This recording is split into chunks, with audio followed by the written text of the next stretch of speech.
Bonjour, je m'appelle Jean-Marc Dumas. J'ai été président de l'ARQ en 1980 et membre du conseil d'administration de 79 à 87. Suite à l'invitation du docteur Denis Melançon en 1977, j'ai accepté de faire partie du conseil en lui suggérant aussi de recruter un jeune collègue que j'avais connu comme résident en radiologie à Royal Victoria de l'Université McGill au cours des dernières années. Il avait démontré de belles qualités de leadership.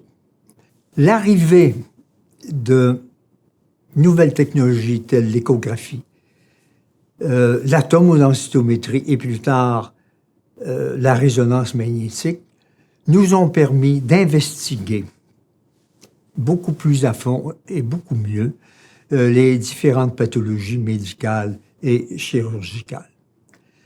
Merci à Denis Melançon, à Guy Breton, ainsi qu'à Jean-Claude Bergeron, qui ont été des acteurs importants au cours de cette période. Merci aussi à Madame Lisette Pipon, qui était la directrice administrative et aussi la mémoire de l'ARQ. Les relations entre la FMSQ et l'ARQ étaient tendues à ce moment. L'ARQ aurait préféré négocier elle-même les tarifs avec le ministère de la Santé, ce qui nous fut refusé par la FMSQ. Il faut dire qu'à ce moment-là, et probablement aujourd'hui, l'ARQ était très bien organisée.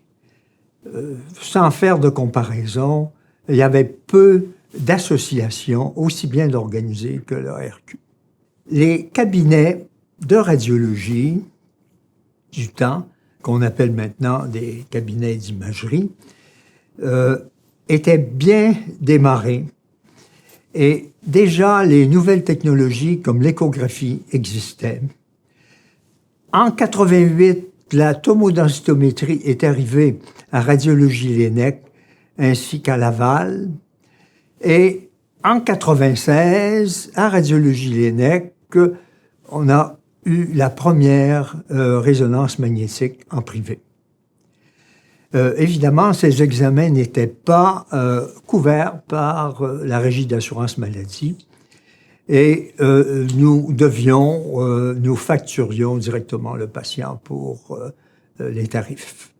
Comment décider d'investir en nouvelles technologies en cabinet privé? Alors, à ce moment-là, l'étude de faisabilité était relativement facile à faire.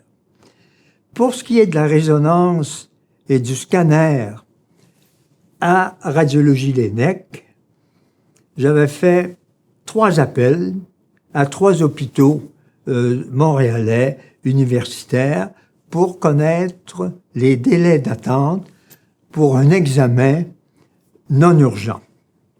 Et après mon sondage, j'ai rencontré mon associé, Maurice Dufresne, qui était d'une quinzaine d'années plus âgé que moi.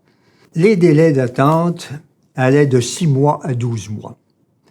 Alors, évidemment, la pertinence de se munir, d'acheter un scanner ou une résonance magnétique était assez évidente. Et c'est à ce moment-là que nous avons procédé. Alors, vous avez un court aperçu de la situation de l'imagerie médicale entre 1979 et 1987-88. Alors, merci et bon anniversaire à l'ARQ. Bon 75e anniversaire et au plaisir de vous revoir au centenaire.